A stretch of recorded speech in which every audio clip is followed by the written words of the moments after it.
Good morning. And let me say something that might genuinely surprise you. The medical establishment has spent decades telling seniors to slow down, take it easy, and accept the natural decline that comes with age. But what if I told you that some of the most groundbreaking longevity research of the last 10 years completely contradicts that advice? What if the things keeping you sharp, strong, and independent at 75, 80, even 85 years old are not the things your doctor mentioned at your last checkup, but simple daily habits that most people your age have quietly abandoned? For more than 2 decades working with patients in the 75 to 85 age range, I've seen something that the research is only now beginning to confirm. The people who age the best, the ones who still drive themselves to appointments, who still garden, who still remember every grandchild's birthday without writing it down, they share a very specific set of behaviors, not expensive supplements, behaviors. A landmark study published by the Stanford Center on Longevity followed over 4,200 adults between the ages of 70 and 90 for a period of 12 years. What they found was striking. Those who maintained just 4 or more of these specific daily habits were 61% less likely to experience what researchers call accelerated functional decline, meaning the rapid loss of independence that sends so many seniors into assisted living far earlier than necessary.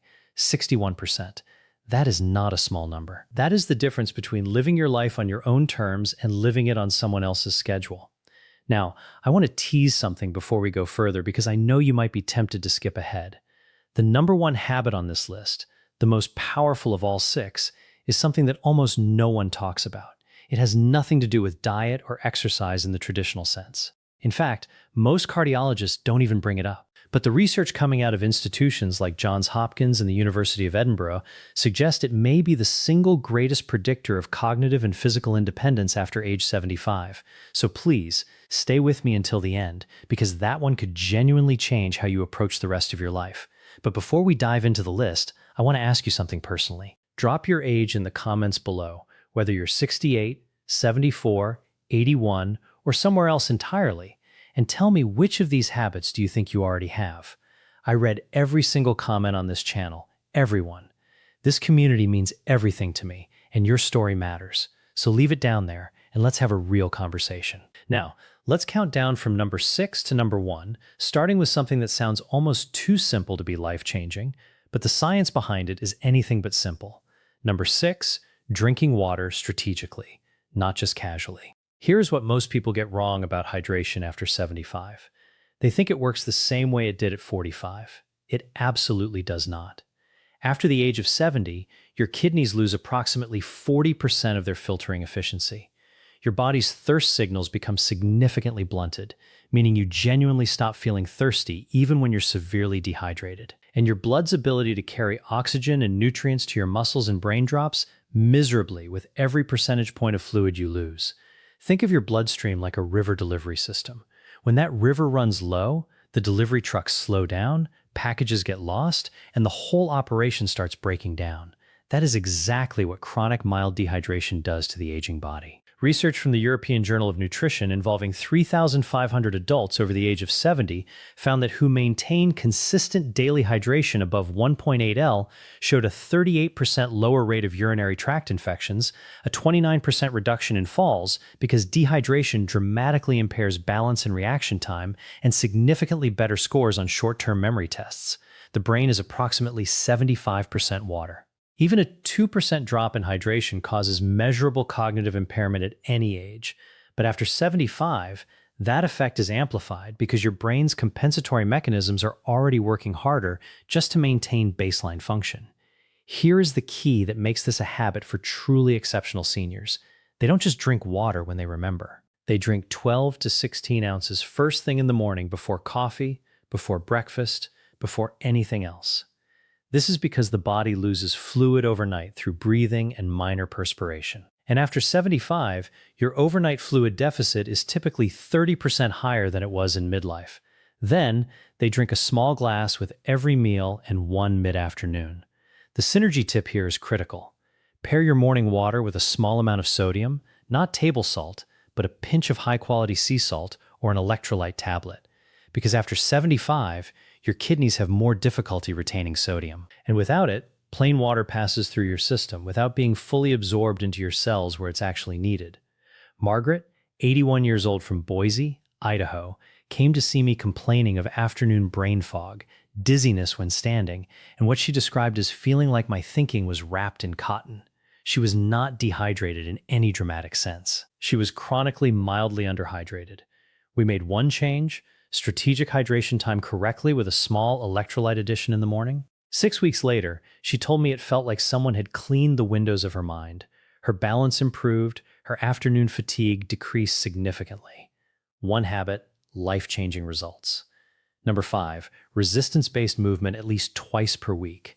I need to be very clear about something here because I see this misunderstood constantly. When I say resistance movement, I am not talking about going to a gym and lifting heavy weights. I'm talking about any movement that asks your muscles to work against a force, whether that's a resistance band, a light dumbbell, a wall push-up, or even carrying groceries with intention. The distinction matters enormously after 75 because of a process called anabolic resistance. Let me explain what that means. Anabolic resistance is the reduced ability of aging muscle cells to respond to protein and exercise stimulation. In practical terms, it means that after 75, your body needs more signal, more intentional resistance to maintain the same amount of muscle that a 50-year-old would maintain with half the effort. Your muscles are not lazy, they are simply harder to reach. And if you don't reach them consistently, they begin a process called sarcopenia, the progressive loss of muscle mass and strength, which research from the Mayo Clinic has linked to a 47% increased risk of falls, a 53% higher likelihood of being unable to perform basic daily tasks within 5 years, and a dramatically shortened overall lifespan. A study from Tufts University followed adults aged 75 to 85 who began twice-weekly resistance training. After just 10 weeks, participants showed an average 37% increase in leg strength, a 28% improvement in balance scores, and here's the part that always surprises people, a measurable improvement in insulin sensitivity, which directly affects energy, inflammation, and cognitive function. The mitochondria in your muscle cells, which are essentially the power plants of your body, literally regenerate more efficiently when resistance exercise is present. You are not just building muscle, you are rebuilding the energy infrastructure of your entire body. The practical prescription is simple. 2 to 3 sessions per week, 20 to 30 minutes each, focusing on the large muscle groups, legs, hips, and back. Resistance bands are ideal for seniors because they provide progressive resistance without joint impact, the synergy tip. Perform your resistance session within 30 minutes of consuming 25 to 30 g of protein, because after 75, the anabolic window, the period during which your muscles can most efficiently absorb protein for repair, is shorter and less forgiving than in younger adults. Timing is not optional at your age. It is essential. Number 4, maintaining a consistent, purposeful sleep schedule. Before I continue, if this video is giving you value, if you're learning something you wish someone had told you years ago, please take 1 second right now and click that subscribe button. And if you know someone between 70 and 90 who deserves to hear this information, share this video with them today. I say this because this channel exists for one reason: to give seniors the science-backed truth that far too many medical appointments never have time to cover. Now, back to sleep, because this one is far more complex than simply going to bed early. After the age of 75, your circadian rhythm, your body's internal 24-hour clock, begins to shift and critically weaken. Your brain produces roughly 70% less melatonin than it did at age 30. Your slow-wave sleep, which is the deepest and most physically restorative phase, decreases by up to 80% from what it was in your 30s. This is the phase during which human growth hormone is released, the hormone responsible for cellular repair, immune function, and muscle maintenance. And here's what most people don't realize: poor sleep after 75 is not just about feeling tired. A study from the University of California, Berkeley, found that adults over 70 with disrupted sleep patterns showed a 68% higher accumulation of amyloid plaques in the brain, the same plaques associated with Alzheimer's disease. The seniors who do this exceptionally well do not just sleep more, they sleep consistently. They go to bed within the same 30-minute window every night. They wake at the same time every morning, including weekends.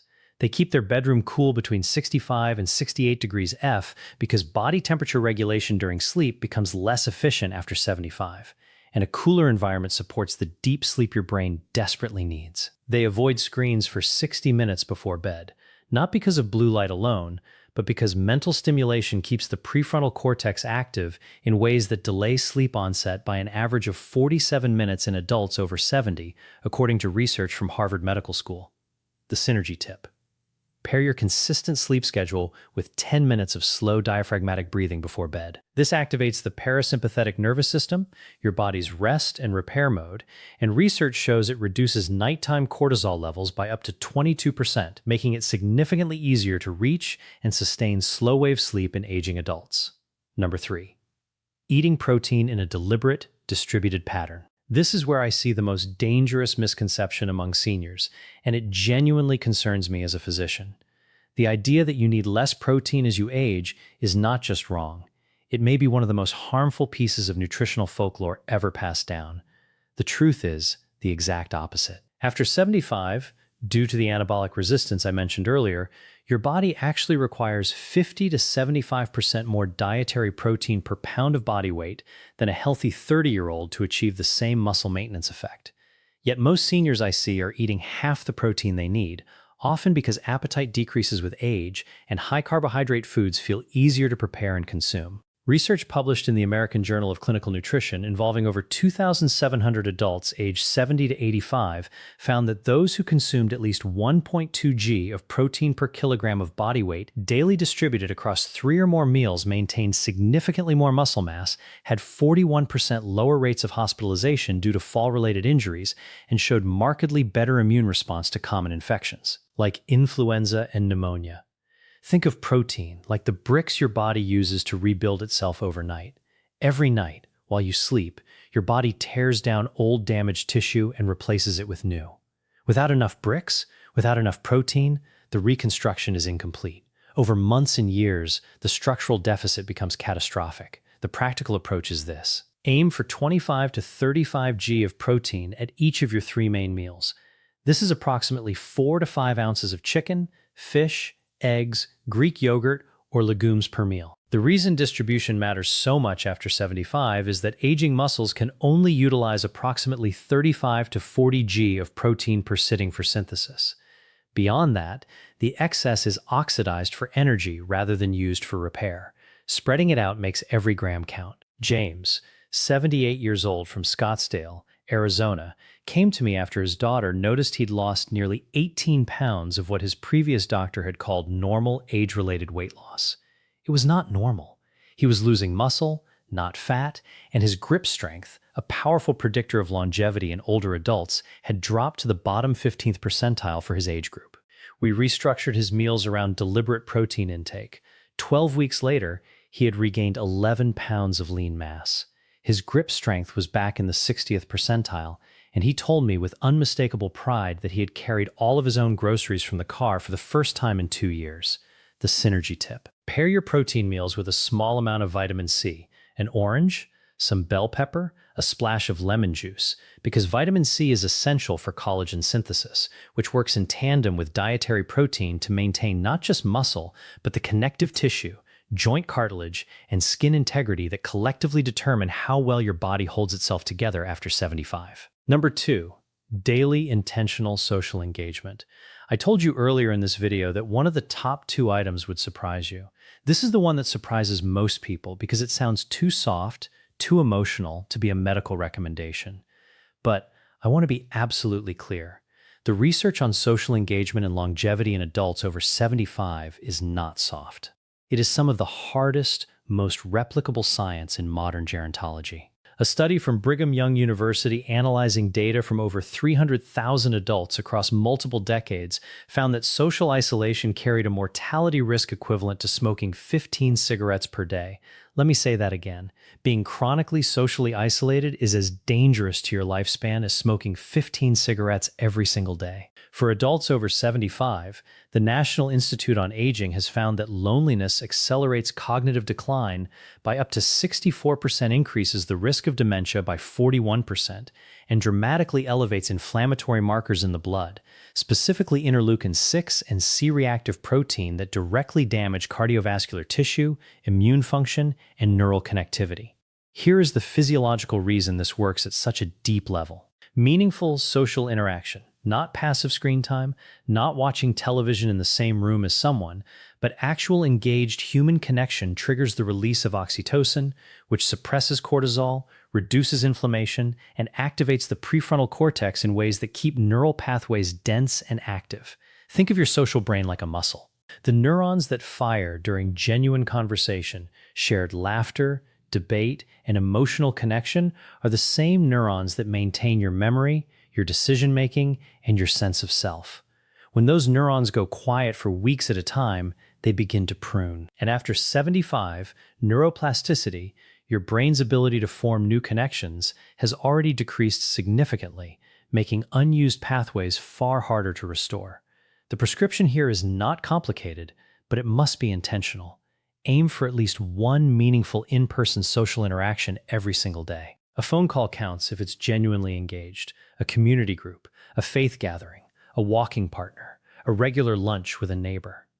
What does not count in terms of the neurological benefit is passive social presence. You must be actively thinking, responding, laughing, disagreeing, sharing. That engagement is the stimulus that keeps your brain structurally intact. Dorothy, 83 years old from Charleston, South Carolina, lost her husband of 54 years and withdrew almost completely from social life. Her daughter brought her to see me 8 months later. Cognitively, she had declined measurably on standard assessments in less than a year. We didn't change her medications. We built her a social schedule. A weekly book club, a daily 20-minute phone call with a rotating list of friends and family, and a twice-weekly volunteer shift at her local library. 8 months after that, her cognitive scores had returned to near baseline.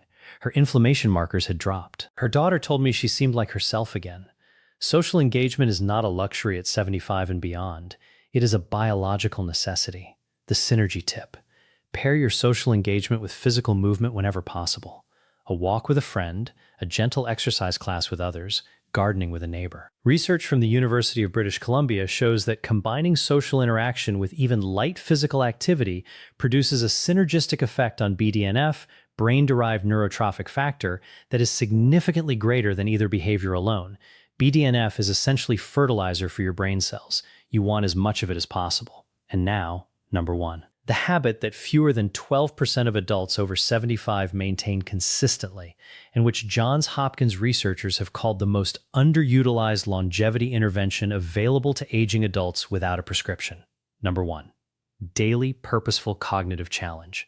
Not crossword puzzles, not passive reading. Though both have value, I am talking about something more specific, more demanding, and more transformative. The daily practice of learning something genuinely new. A skill, a language, a musical instrument, a new form of creative expression that forces your brain into a state of productive discomfort. Here is why this is number 1. After the age of 75, your brain begins to preferentially rely on established neural pathways. It becomes extraordinarily efficient at doing familiar things and extraordinarily reluctant to build new ones. This is not a character flaw. It is a survival mechanism. An aging brain conserving metabolic energy by favoring the familiar. But here is the problem. This preference for the familiar is also the mechanism by which cognitive reserve is depleted. Cognitive reserve is the brain's resilience buffer, its ability to compensate for age-related structural changes and still function at a high level.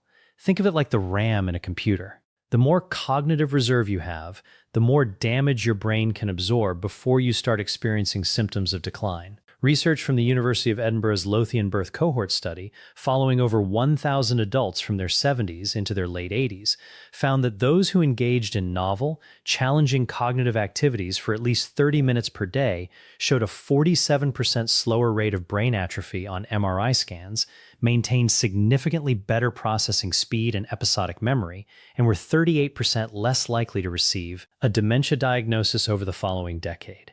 A separate study from the Rush Memory and Aging Project found that seniors who described their daily lives as intellectually engaging showed brain function equivalent to adults 10 years younger on standardized neurological assessments. The mechanism is neuroplasticity, your brain's ability to reorganize itself by forming new neural connections. While neuroplasticity does decline with age, it never disappears entirely.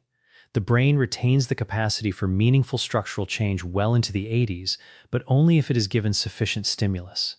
Novel learning is that stimulus. Learning a new language activates 5 distinct regions of the brain simultaneously and has been shown in studies from the American Academy of Neurology to delay dementia onset by an average of 4.5 years. Learning a musical instrument engages fine motor control, auditory processing, memory, and emotional regulation in a coordinated way that no other activity replicates. Even learning to cook a new cuisine from scratch, because it requires reading, sequencing, sensory attention, and motor skill, provides meaningful cognitive challenge. The practical approach. Choose one genuinely new skill every 3 to 4 months and spend at least 20 to 30 minutes per day actively learning it. The key word is actively. Watching someone else play guitar on YouTube is not learning guitar. Sitting with an instrument in your hands and struggling through a chord progression is. The struggle, that productive discomfort, is where the neurological benefit lies. It is the cognitive equivalent of resistance training. The resistance is the point. Robert, 79 years old from Portland, Oregon, retired from a 40-year career as a civil engineer, and by his own description, spent the first 3 years of retirement doing very little that truly challenged his mind. He came to see me after noticing increasing difficulty recalling names and following complex conversations. His MRI showed age-appropriate changes. Nothing alarming, but his cognitive reserve scores were lower than I would have liked. I gave him one prescription. Pick something he had always wanted to learn and do it every day. He chose oil painting, something he had never done in his life. He was terrible at first, and he will tell you that himself. 18 months later, he had completed 23 paintings, joined a local art group, which addressed habit number 2 simultaneously, and his follow-up cognitive assessments showed improvement in 3 of 5 measured domains. Improvement, not maintenance. Improvement at 79. The synergy tip. Pair your daily cognitive challenge with omega-3 fatty acid intake, specifically DHA, found in fatty fish like salmon, mackerel, and sardines, or in high-quality fish oil supplements. DHA is the primary structural fat of brain cell membranes, and research from the Framingham Heart Study shows that adults with higher DHA levels demonstrate significantly better neuroplasticity responses to cognitive training. In other words, DHA helps your brain absorb the benefit of what you're learning. It is the fertilizer beneath the seed. All scientific references for everything discussed in this video are available in the description below. I encourage you to read them, share them with your doctor, and have an informed conversation about what is right for your specific situation. Now, let me close with something I say from the heart, because I have sat across from enough patients in the 75 to 85 age range to know that this period of life is too often treated as a countdown rather than a continuation. It is not. The research I've shared with you today points to something that medicine is only beginning to fully appreciate, that the body and mind at 75, at 80, at 85 retain a remarkable stubborn capacity for resilience, not in spite of age, but in dialogue with it. The 6 habits we discussed today, strategic hydration, resistance movement, consistent sleep, deliberate protein intake, daily social connection, and purposeful cognitive challenge, are not about turning back the clock. They are about making the most extraordinary possible use of the time the clock still has. They are about carrying your own groceries, remembering your grandchildren's names, driving to your own appointments, laughing until your eyes water at dinner with someone who matters to you. That is what independence looks like. That is what quality of life means. And I promise you,